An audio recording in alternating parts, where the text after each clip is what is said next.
From drivers in northern China who were stuck in traffic for 12 days, and a slum in Venezuela that's ruled by crime and violent cartels, to the fearless train surfers of Bangladesh who ride the rails for work and fun, here are 12 shocking examples of urban hell on Earth.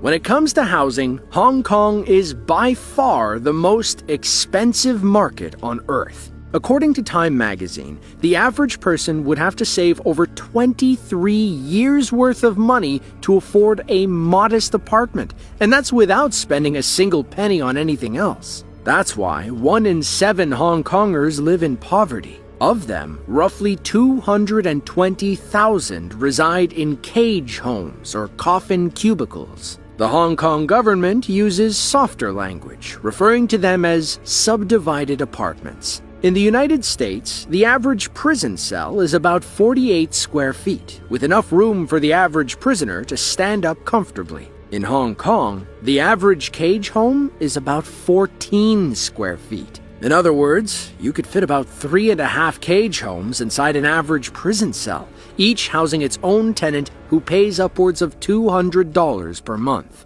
Cage homes are literally built out of wire, like human-sized chicken coops stacked too high. They're barely long enough for a person to lie down, and one must confine all of their personal belongings to the tight space. In a subdivided apartment complex, there can be upwards of 30 people living in their own private cage homes. Unfortunately, there's nothing private about them. There are no doors and there are no walls. Everyone shares the same shower and toilet. If you're lucky, your building might have 2. Privacy is a luxury that only a handful of Hong Kong's poorest can afford. Those who can live in self-contained bed spaces no bigger than a ping-pong table. Think of them like wooden pods with no windows and a lockable sliding door, hence the name coffin cubicle. The coffins come with a few square feet of storage space and working electricity. The walls, however, are made of paper-thin plywood. A Western writer documenting the conditions recalled hearing every punch, kick, and scream from his neighbor's kung fu movie. He could hear people chewing, breathing, and of course, a symphony of snoring all night. At 0 degrees Fahrenheit and wind speeds of roughly 15 miles per hour, it would take about 30 minutes for hypothermia to set in. In Yakutsk, Serbia, which is famous for being the coldest city in the world, the average winter temperature hovers around minus 30 degrees Fahrenheit. Frostbite can set in within minutes, meaning a short walk up the street could be your last if you're not careful. In Yakutsk, there is no such thing as a quick errand. Leaving the warmth of home requires several minutes of prep as you layer on socks, leggings, shirts, pants, hats, and gloves. Your daily outfit likely costs thousands of dollars, all of which is spent on survival instead of fashion. Though some people still manage to stylize. Despite being a frozen hellscape, Yakutsk is one of Russia's most rapidly growing metros. Currently, it's home to over 350,000 people, many of whom make a living selling frozen fish at roadside stands.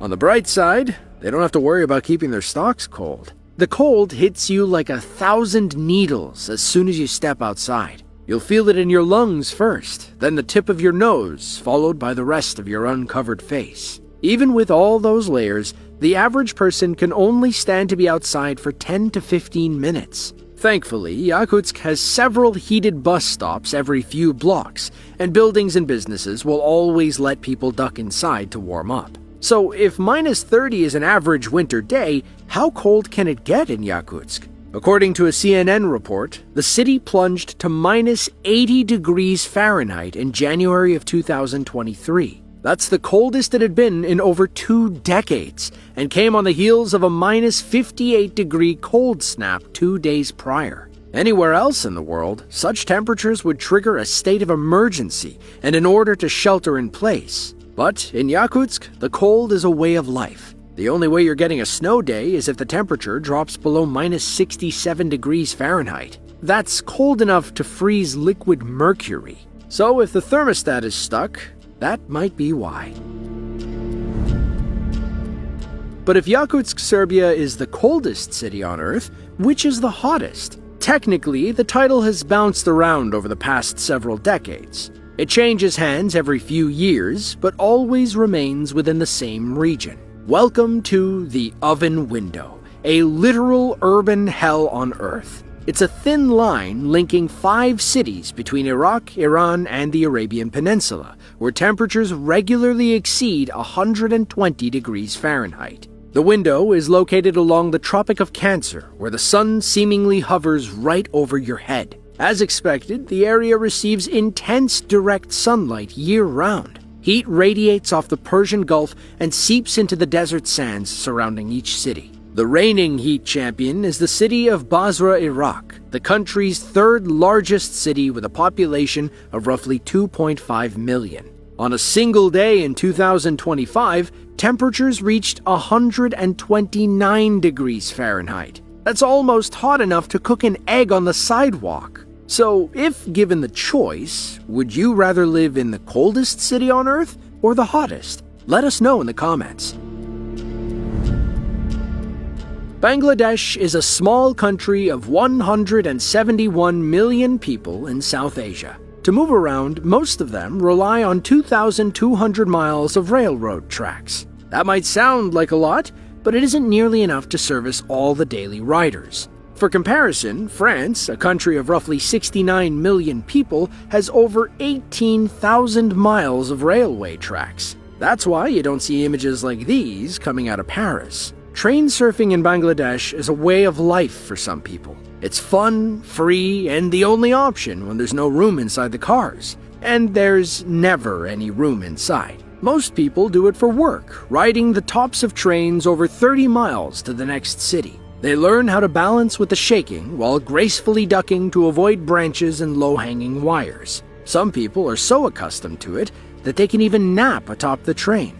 Some people do it for fun, especially homeless children with nowhere to go and nothing to do. Mothers and their babies will cram themselves between 2 cars, while the men hang off the sides when there's no room left on the roof. Many do it because they can't afford the 50-cent fare. For example, a fisherman making just over $1 per day can't afford to spend half his paycheck on safe transportation. As you can imagine, the weather becomes a real issue. Things get slippery when it rains. In the summer, the blistering sun makes the metal roofs risky to touch with bare skin. The dangerous practice has claimed thousands of lives over the years, and yet tens of thousands more do it anyway.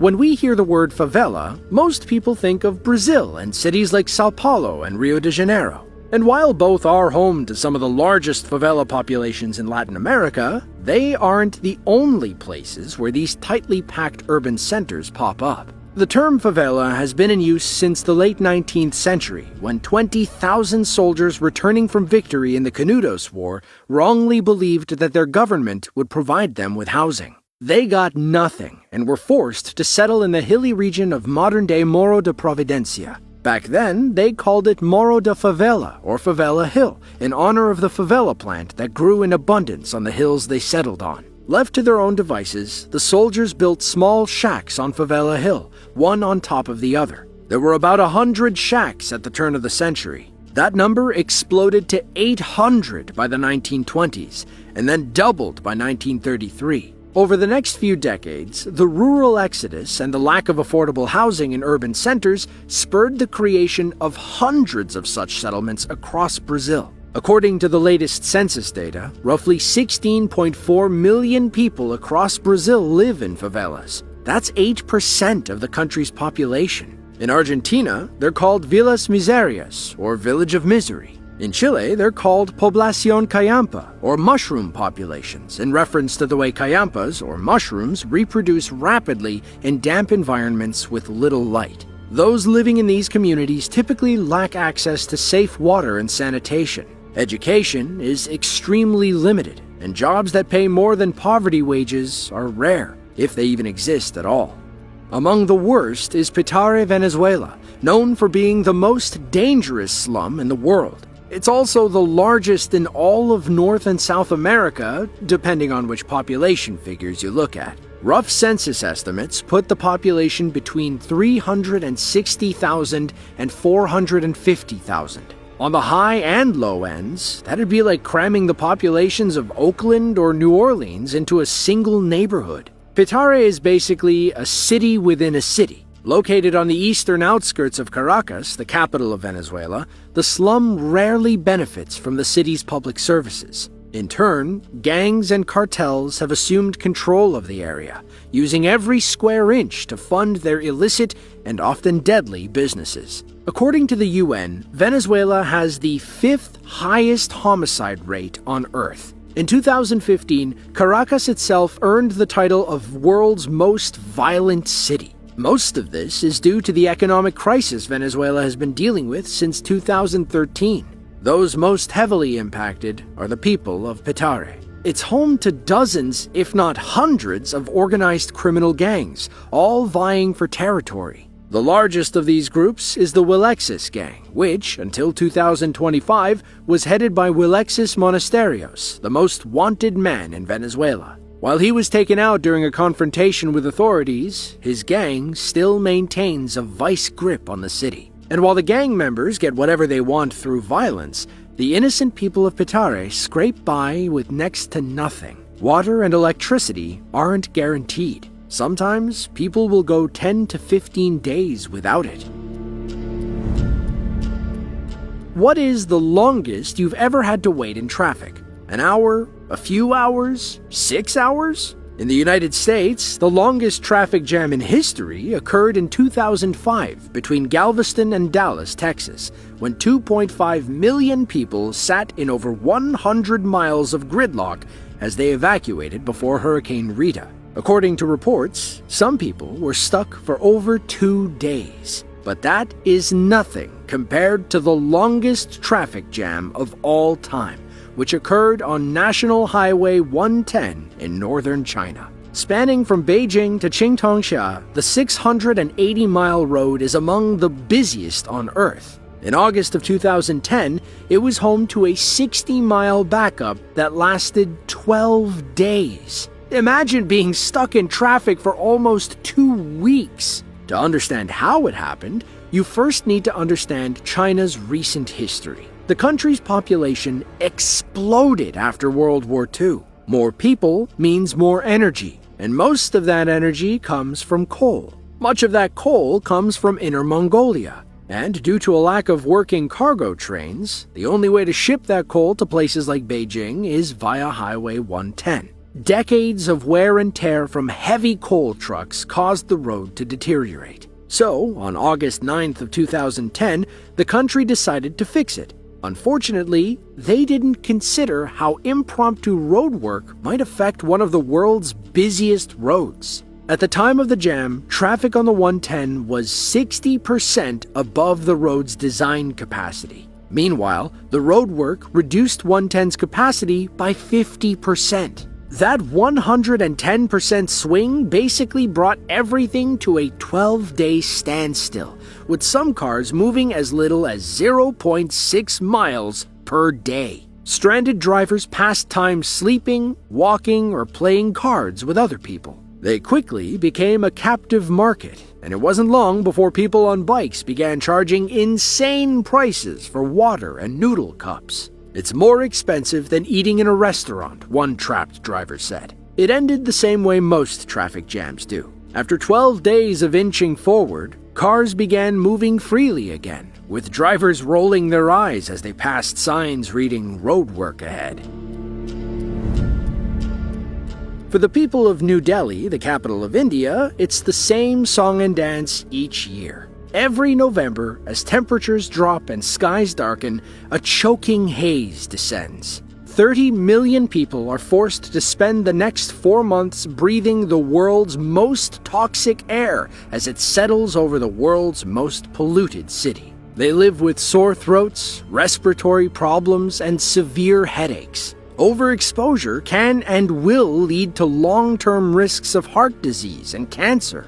According to reports, air pollution in New Delhi and India in general claims the lives of roughly 2 million people each year, making it the 5th leading cause of death. Research from the World Health Organization found that India has the world's highest death rate from chronic respiratory diseases and asthma, with 2.2 million children in New Delhi suffering from irreversible lung damage due to the polluted air. Pollution in New Delhi is caused by several factors, with vehicle and industrial emissions being the top contributors. The reason things ramp up in November is that colder air traps these fumes, along with smoke from seasonal crop burning. The city's bowl-like geography also plays a role, along with construction dust and fireworks from Diwali celebrations. All of these combine to create the worst air quality on Earth, according to the Air Quality Index. The index measures pockets of fine particulate matter,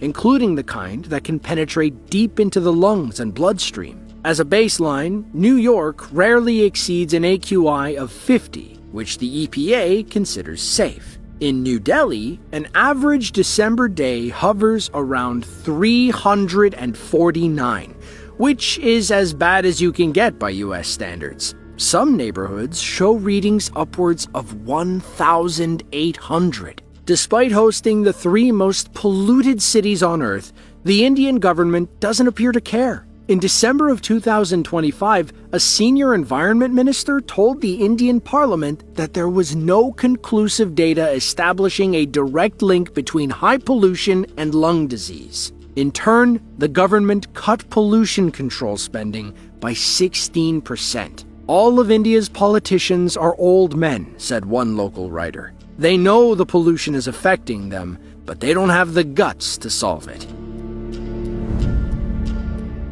Home to roughly 120 million people, Egypt is the 13th largest country by population and the single largest in the Arab world. The problem is that 95% of the population occupies less than 5% of Egypt's total land area. Almost all of them live in cities or settlements on either side of the Nile River. That's because the rest of the country is basically uninhabitable. The largest of these cities is Cairo, the long-standing capital dating back to the 10th century. Like China, Cairo, and Egypt as a whole, saw a population boom over the last 100 years. At the turn of the 20th century, it was home to roughly 650,000 people. Today, it's home to over 22 million. That's 22 million people living in a 1,000 square mile metro area. For comparison, about the same number of people live in the tri-state area, which is 6 times as big. Ironically, overpopulation in the breadbasket of civilization has led to its sharp decline. Buildings have decayed to the point where collapses are almost a daily occurrence. Between 2014 and 2020, roughly 1,000 building collapses claimed the lives of 500 people. Of them, 2/3 were women and children. When one falls, it tends to damage those around it, leading to a slow-moving domino effect. Of the 14.5 million residential properties in the country, roughly 100,000 are considered dangerous and in need of demolition. Most of them are in Cairo and the ancient city of Alexandria on the northern coast. To tackle the overpopulation problem, Egypt simply decided to build a new city. New Cairo is a satellite city within Greater Cairo. Construction began in 2015, with plans for New Cairo to house 6 million people, the Egyptian government, a large financial district, over 600 hospitals, 1,200 mosques, and a theme park 4 times the size of Disneyland. Unfortunately, only 20% of Egyptians can actually afford to live in New Cairo, so instead of fixing the problem, they simply placed a giant band-aid over the old one. Now, technically, the Beijing traffic jam wasn't an urban hell on Earth since it occurred on the outskirts of the city. But what if there was a place where the traffic never ends, and the annoying drone of honking horns is the only thing you can hear? Welcome to Mumbai, India, the city with the worst congestion on Earth. According to recent studies, drivers can expect to spend roughly 65% of their daily trips stuck in gridlock. Mumbai is a 285 square mile city with a population of 20 million plus. That's 70,000 people per square mile, or more than twice the population density of New York City. And we all know how bad Big Apple traffic can get. There are over 5.3 million cars and motorbikes on the streets of Mumbai as of 2026. 20 years ago, there were only 700,000. We'll let you do the congestion math on that one. The only thing that makes the traffic worse, besides the intense humidity, is the noise. The people of Mumbai love honking their horns. They honk at other cars, they honk at pedestrians, they honk to beat the traffic light, even though they're 20 cars back. In fact, the honking is so bad that cops in Mumbai can fine drivers up to $25 for leaning on their horns. A 2019 study found that the noise levels in Mumbai averaged roughly 80 decibels. Imagine listening to your alarm clock or a running vacuum cleaner all day while also sitting in endless traffic.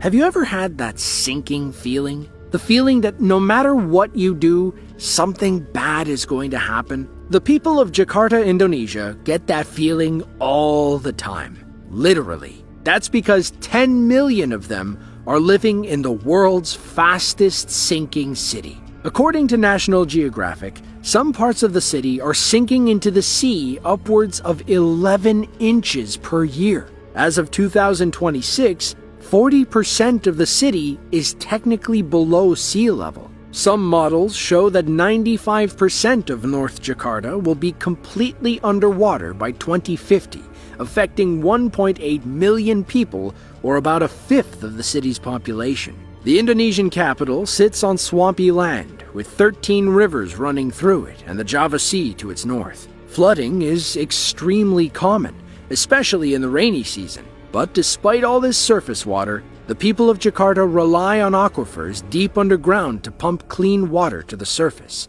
Those aquifers aren't replenished quickly enough to meet the demand, thus causing the ground to compact and collapse. Think of it like a giant balloon beneath the city that's deflating faster than it's inflating. In some areas of North Jakarta, a sea wall is all that keeps the ocean from spilling into the busy streets. Meanwhile, the bustling city center hosts more shopping malls than any other city on Earth and ranks 12th for the number of skyscrapers. In other words, Jakarta is being weighed down in the middle, but those living on the northern coast are paying the price. The city may be able to reverse course if they pivot away from groundwater, but that's borderline impossible when over 60% of the city relies on groundwater for drinking, bathing, cleaning, and flushing toilets. The problem is made even worse since residents and business owners alike are able to drill and pump their own private wells with little oversight.